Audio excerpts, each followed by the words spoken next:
नमस्कार, ये आकाशवाणी शिमला है। अब आप प्रभा शर्मा से प्रादेशिक समाचार सुनिए। आज के मुख्य समाचार। प्रधानमंत्री द्वारा घोषित आर्थिक पैकेज को लेकर उठाए जाने वाले कदमों की कड़ी में केंद्रीय वित्त मंत्री निर्मला सीतारामन ने की 9 घोषणाएं। मुख्यमंत्री ने किया स्वागत। मुख्यमंत्री जयराम ठाकुर ने पंचायत प्रतिनिधियों से कोरोना महामारी से निपटने के लिए उचित प्रबंधन का किया आह्वान। राज्य सरकार ने सऊदी अरब में कोरोना पॉजिटिव पाए गए प्रदेश के युवक को हर संभव मदद का दिया आश्वासन। और जनजातीय जिला लाहौल स्पीति की ऊंची चोटियों पर हिमपात, मनाली लेह मार्ग बहाल करने का कार्य बाधित। अब समाचार विस्तार से। केंद्रीय वित्त मंत्री निर्मला सीतारामन ने प्रधानमंत्री द्वारा घोषित 20 लाख करोड़ रुपए के आर्थिक पैकेज के सिलसिले में उठाए जाने वाले कदमों की कड़ी में 9 घोषणाएं की हैं। नई दिल्ली में आज एक संवाददाता सम्मेलन में उन्होंने कहा कि इन कदमों से प्रवासी मजदूरों, फेरी लगाने वालों, जनजातीय लोगों, छोटे व्यापारियों, छोटे किसानों और आवास निर्माण के क्षेत्र में काम करने वाले श्रमिकों को लाभ होगा। उन्होंने कहा कि 3 करोड़ छोटे किसानों को कर्ज के भुगतान में रियायतें दी जाएंगी। निर्मला सीतारामन ने कहा कि 25 लाख किसान क्रेडिट कार्डों को मंजूरी दी जाएगी। वित्त मंत्री ने कहा कि बिना राशन कार्ड वालों को भी राशन देने की व्यवस्था की जा रही है। मजदूरों को राशन के लिए 3,500 करोड़ रुपए का प्रावधान किया गया है। उन्होंने बताया कि एक देश एक राशन कार्ड योजना इसी वर्ष अगस्त से लागू की जाएगी। इसके तहत राशन कार्ड धारक देश में किसी भी स्थान पर महीने का राशन का कोटा ले सकेंगे। केंद्रीय वित्त व कॉरपोरेट मामले राज्य मंत्री अनुराग ठाकुर भी इस दौरान मौजूद रहे। इस बीच मुख्यमंत्री जयराम ठाकुर ने आत्मनिर्भर भारत अभियान के लिए प्रधानमंत्री नरेंद्र मोदी द्वारा विशेष आर्थिक और व्यापक पैकेज की घोषणा का स्वागत किया है। उन्होंने कहा कि इस पैकेज से एमएसएमई सहित व्यवसायों के लिए 3 लाख करोड़ रुपए की आपातकालीन कार्यशील पूंजी की सुविधा मिलेगी। मुख्यमंत्री ने कहा कि जून से अगस्त माह के वेतन के लिए व्यावसायिक और संगठित कामगारों के लिए कर्मचारी भविष्य निधि संबंधी सहायता 3 माह और बढ़ाई गई है, जिससे 72 लाख से अधिक कर्मचारियों को करीब 2,500 करोड़ रुपए का लाभ मिलेगा। मुख्यमंत्री ने कहा कि इस ऐतिहासिक पैकेज के माध्यम से प्रधानमंत्री ने सभी की उम्मीदों और आकांक्षाओं को पूरा किया है। उन्होंने कहा कि जनजातीय क्षेत्रों में कैंपा निधि से पर्यावरण संरक्षण गतिविधियों के माध्यम से रोजगार प्रदान करने के उद्देश्य से आवश्यक कदम उठाए जाएंगे। मुख्यमंत्री जयराम ठाकुर ने पंचायत प्रतिनिधियों से कोरोना महामारी के प्रसार को रोकने और इससे निपटने के लिए उचित प्रबंधन करने का आह्वान किया है।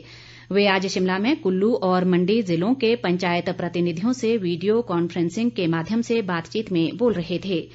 जयराम ठाकुर ने पंचायत प्रधानों से अपने अपने क्षेत्रों में विभिन्न विकास कार्यों को प्रभावी ढंग से करने का भी आह्वान किया। उन्होंने कहा कि इससे न केवल विकास को गति मिलेगी, बल्कि स्थानीय लोगों को रोजगार के अवसर भी मिल सकेंगे। इस दौरान ग्रामीण विकास मंत्री वीरेंद्र कंवर ने कोरोना वायरस की जांच के लिए राज्य सरकार को सहयोग देने के लिए पंचायत प्रधानों का आभार जताया। मुख्यमंत्री जयराम ठाकुर ने शिमला में आज विश्व बैंक द्वारा वित्त पोषित हिमाचल प्रदेश बागवानी विकास परियोजना के तहत ई उद्यान पोर्टल और मोबाइल एप्लीकेशन का शुभारंभ किया। इसके माध्यम से उद्यान विभाग की विभिन्न सेवाओं के लिए मैनेजमेंट इन्फॉर्मेशन सिस्टम तैयार किया गया है। मुख्यमंत्री ने कहा कि पोर्टल में बागवानी संबंधी योजनाओं की जानकारी किसानों व अन्य हितधारकों को आसानी से मिलेगी। उन्होंने कहा कि ये पोर्टल विभाग के अधिकारियों के लिए भी ऑनलाइन प्रोसेसिंग की सुविधा देगा, जिससे बागवानों को समय पर सेवाएं देने में सुविधा होगी। बागवानी मंत्री महेंद्र सिंह ठाकुर ने परियोजना की विशेषताओं से मुख्यमंत्री को अवगत कराया।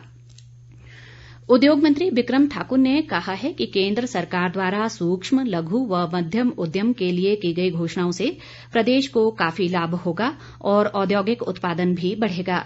उन्होंने कहा कि वर्तमान में प्रदेश में इस तरह की करीब 55,000 औद्योगिक इकाइयां हैं और इनकी रोजगार सृजन में लगभग 93% भागीदारी है। उन्होंने कहा कि ई मार्केट लिंक की उपलब्धता से इन इकाइयों को अपने उत्पाद की बिक्री में सुविधा मिलेगी। वरिष्ठ भाजपा नेता व मुख्य सचेतक नरेंद्र बरागटा ने आगामी सेब सीजन को देखते हुए बागवानों की समस्याओं को लेकर आज शिमला में मुख्यमंत्री जयराम ठाकुर से भेंट की। उन्होंने कहा कि बागवानी कार्यों में नेपाली मजदूरों की कमी से कोई असुविधा न हो, इसके लिए केंद्र सरकार से चर्चा कर मजदूरों को प्रदेश में लाने का आग्रह किया जाना चाहिए। नरेंद्र बरागटा ने कार्टन और ट्रे की उपलब्धता पर भी सुझाव दिए। ग्रामीण विकास मंत्री वीरेंद्र कंवर ने कहा है कि कोरोना काल में राज्य सरकार आर्थिक रूप से कमजोर वर्गों को अधिक से अधिक राहत देने का प्रयास कर रही है। उन्होंने कहा कि राज्य सरकार अब 3 लाख परिवारों को सस्ता राशन उपलब्ध करवाएगी। इनमें से 1.5 लाख नए परिवार हैं जिन्हें इस सुविधा से जोड़ा जाएगा। मुख्यमंत्री जयराम ठाकुर ने केंद्रीय विदेश मंत्री एस जयशंकर से सऊदी अरब के रियाद में फंसे मंडी जिले के धर्मपुर क्षेत्र के मनोज कुमार को भारतीय दूतावास के माध्यम से हर संभव मदद उपलब्ध करवाने का आग्रह किया है। केंद्रीय मंत्री से दूरभाष के माध्यम से बातचीत में मुख्यमंत्री ने बताया कि ये युवक कोरोना पॉजिटिव पाया गया है और संकट के इस दौर में उसे आवश्यक भोजन और दवाई उपलब्ध नहीं करवाई जा रही है। इससे पहले मुख्यमंत्री ने मनोज कुमार से वीडियो कॉल कर बातचीत की और केंद्र सरकार के माध्यम से हर संभव सहायता देने का आश्वासन दिया। प्रदेश में कोरोना महामारी से निपटने के लिए जहां एक ओर विभिन्न संगठन और समाजसेवी कोविड फंड में अंशदान देकर सरकार को सहयोग कर रहे हैं, वहीं प्रदेश की बुजुर्ग महिलाएं भी इस कार्य में पीछे नहीं हैं।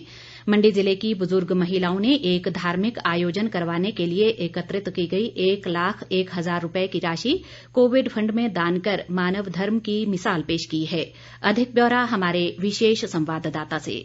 मंडी जिले की करीब 30 बुजुर्ग महिलाओं ने लॉकडाउन से पूर्व रामायण पाठ करवाने के लिए 1,01,000 रुपए की राशि एकत्रित की थी, लेकिन लॉकडाउन लागू होने से वे ये आयोजन नहीं करवा पाईं। तब इन बुजुर्ग महिलाओं ने इस धनराशि को जिला प्रशासन के माध्यम से कोविड फंड में जमा करवाने का निर्णय लिया। रामायण पार्टी की विंता देवी, विंध्यावासिनी बहल, पद्मा और निर्मला गुप्ता का कहना है कि रामायण पाठ धर्म से जुड़ा हुआ कार्य है, लेकिन कोरोना संकट मानव समाज के लिए आज एक बड़ा खतरा बन गया है, जिससे निपटना भी जरूरी है। मेरा नाम विंध्यवासिनी बहल। ये हमने रामायण पार्टी की तरफ से भूतनाथ मंदिर में ये पैसा हमने रामायण के लिए किया था कि इसकी हमने राम भगवान की इनकी मूर्ति की स्थापना करनी थी। अब हम इसको इन पैसों को मुख्यमंत्री की तरफ से और प्रधानमंत्री की तरफ से दे रहे हैं। बुजुर्ग महिलाओं ने बताया कि संकट की इस घड़ी में यदि ये धन मानव कल्याण के काम आता है तो इससे बड़ा धर्म कुछ और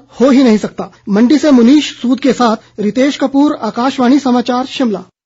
एपीएमसी हमीरपुर के अध्यक्ष अजय शर्मा ने प्रदेश मंत्रिमंडल द्वारा किसानों के हित में नए एपीएमसी एक्ट को लागू करने के निर्णय का स्वागत किया है।